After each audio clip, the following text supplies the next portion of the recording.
More concerned with the Stephen Castle being out, Dylan Harper's being out. So this is a good opportunity for these young guys to build up some character and build some depth for this group. The San Antonio Spurs were supposed to collapse. No Wemby, no Castle, and for a stretch of games, no Dylan Harper either. But instead of fading, they're rising, beating playoff teams. Crowd loud. Fox responds. De'Aaron Fox right on time. And locking down on defense. This is not the same Spurs team. San Antonio came into the season with a heavy dose of cautious optimism. They finally had a rare mix of reliable vets and exciting young talent. And at the center of it all, Victor Wembanyama, the generational talent, the true unicorn. A 7'5" alien who blocks everything in his area on one end and handles the ball like a guard on the other. A one-man defensive system from the moment he entered the league. Now paired with a rapidly growing offensive bag that could legitimately make him the best player in the NBA. If, of course, he stays healthy. And the only reason that preseason optimism was cautious is because Wemby's second year was limited to just 46 games after he was diagnosed with deep vein thrombosis. A scary situation for anyone, let alone a professional athlete. But Victor came out the other side stronger, better, and with a new appreciation for basketball. And for a short while, the Spurs looked terrifying. Scratch that, they looked historic.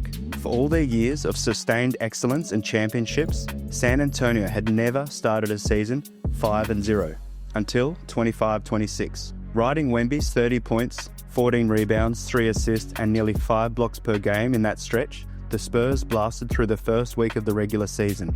And the crazy part? They did it without De'Aaron Fox, their prized acquisition from last year and the highest paid player on the team. Wemby took on that extra load and looked even more like a true offensive hub. Number 2 pick Dylan Harper filled in seamlessly, and sophomore Stephen Castle used his 25 Rookie of the Year campaign as a springboard to elevate his play on both ends and bump his numbers up across the board. But as hot as the Spurs started, the injury bug hit just as hard. Wemby hasn't played since November 14, sidelined with a left calf strain. Given the recent history of calf injuries turning into Achilles issues, no one can blame the Spurs for being cautious and making sure the most important player in franchise history is 110% before he suits up again. And then, in the very next game, San Antonio lost Castle too, forcing them to survive the last couple of weeks without their 2 young stars. No stars, no shot. That was the assumption. So how did they manage? A strong stretch, including resume-building wins over a tough Atlanta squad and a Western Conference title contender in Denver. Let's break down how the Spurs turned a potential disaster into a statement season. Now let's be clear, you don't just replace Victor Wembanyama. There is no plug-and-play solution for a 7'5" cheat code who is putting himself on every awards ballot by week 2. Wemby opened the 25-26 season looking like a fusion of a rim-protecting demigod.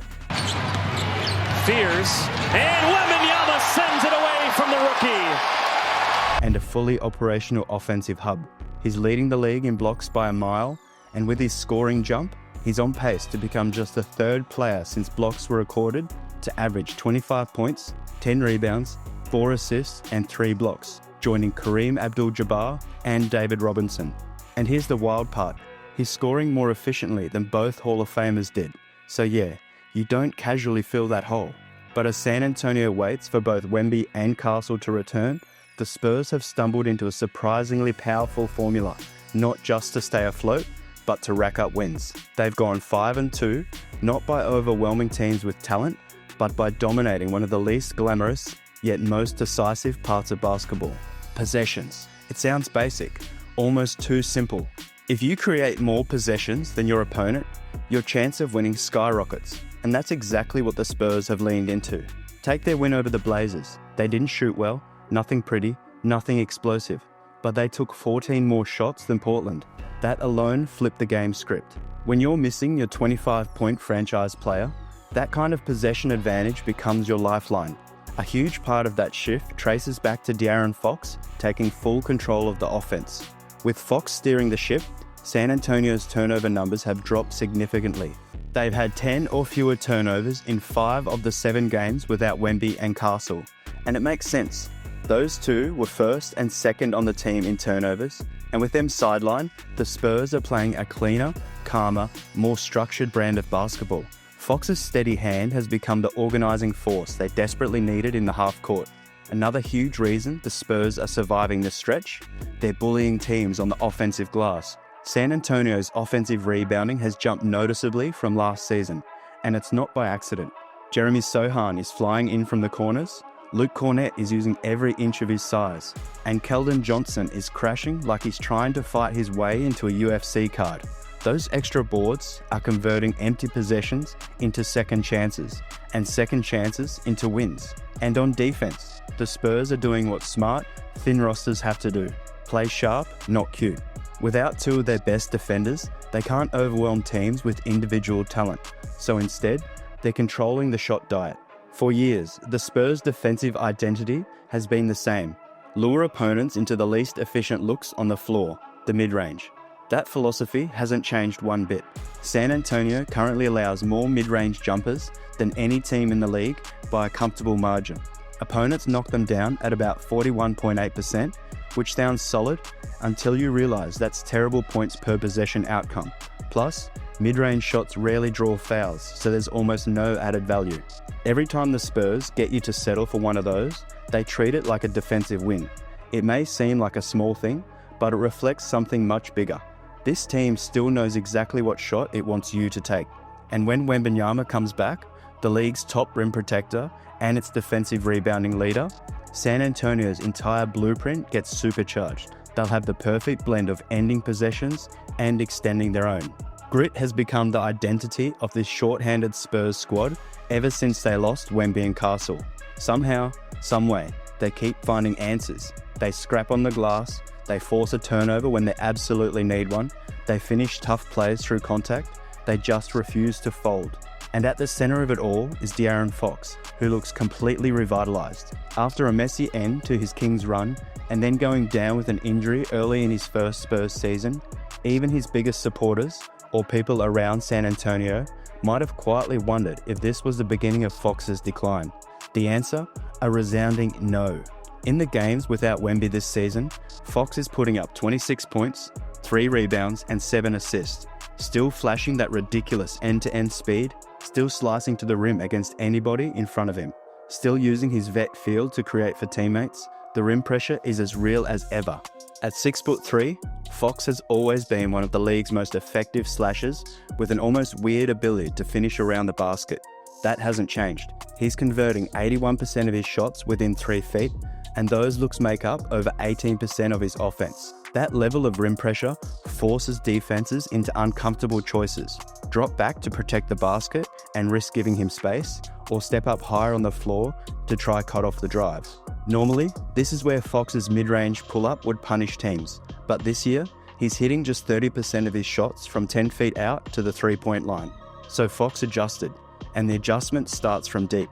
Perimeter shooting has always been the biggest question mark for him, but in the stretch without Wemby, he's taking 6.4 threes per game and knocking them down at 38%, a mark that would be a career high if it holds. It's working. The Spurs have won 8 of the 12 games Fox has played in during this span, and the team absolutely knows how much he's doing. Head coach Mitch Johnson said, "He's got a lot we're asking from him right now." Longest tenured Spur, Keldon Johnson, added, "Obviously De'Aaron's been great. He's really carried us. Once Wemby and Stephon Castle return, it's going to be fascinating to see how Fox blends his new scoring approach with 2 more players who demand major defensive attention." Dylan Harper, San Antonio's prized rookie, has recently returned from an injury as well. He's been eased back into the rotation, but on paper, he should be an ideal fit next to Fox because of his ability to operate as a secondary playmaker.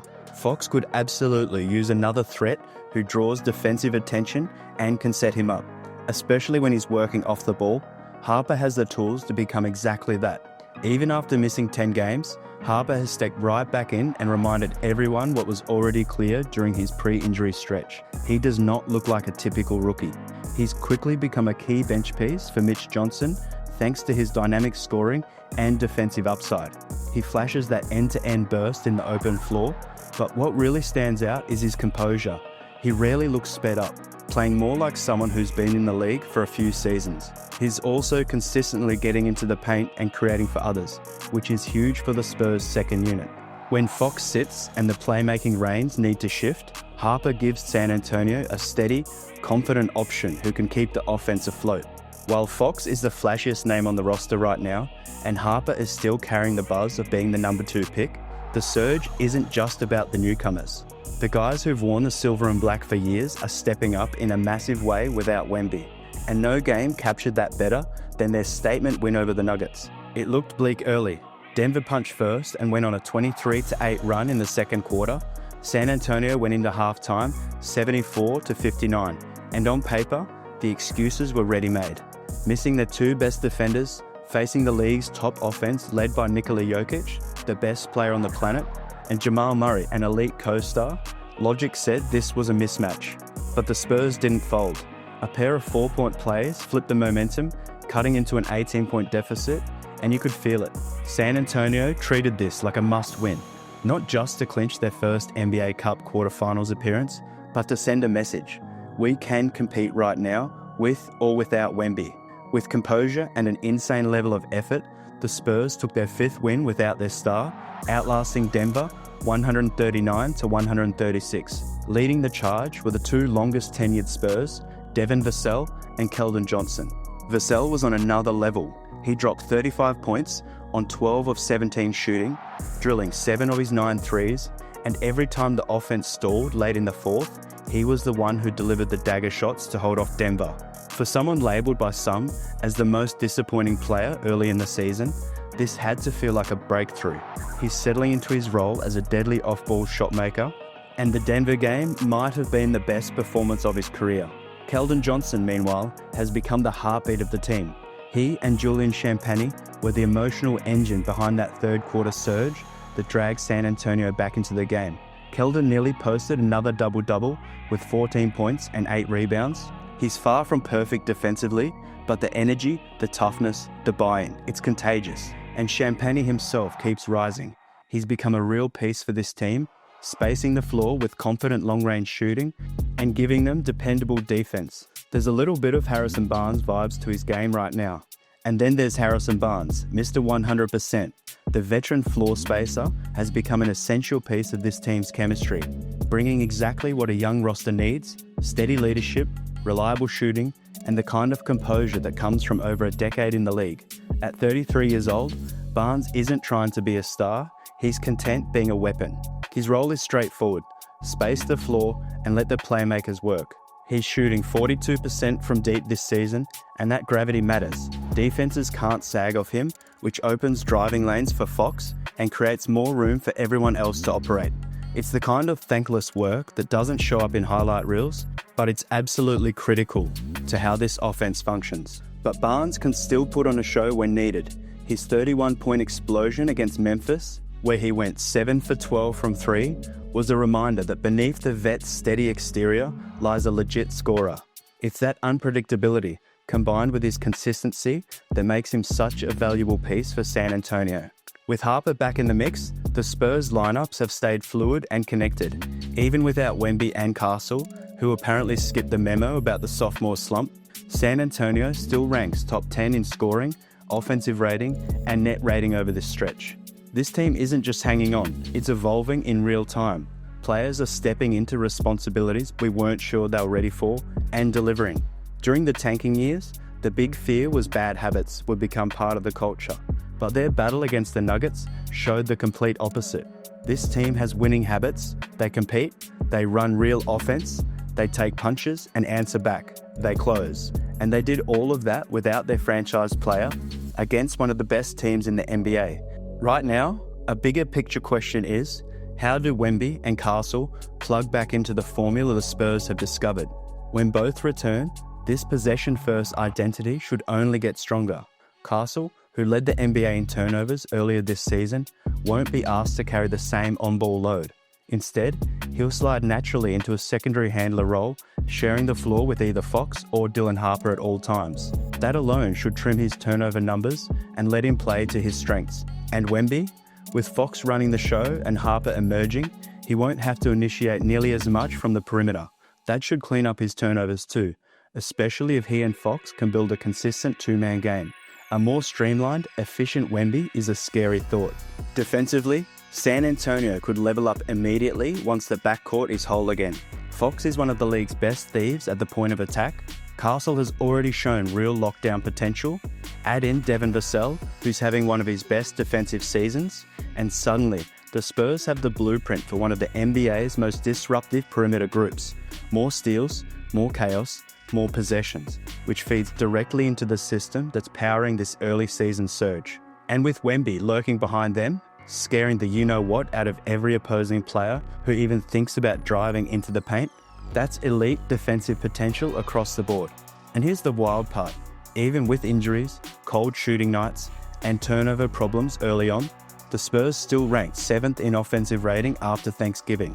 If they finally get healthy and continue generating more shot attempts than their opponents, this offense could become one of the league's most unexpectedly dangerous attacks. It's not flashy, it's not built on superstar hero ball, but this possession-first mindset is working. And once Wemby and Castle are back, the ceiling might explode. Let me know in the comments, are the Spurs legit contenders when healthy? Or is this just a hot stretch? Either way, one thing's clear. This isn't the same San Antonio Spurs. If you enjoy videos like this, hit the like button and check out one of these on your screen now.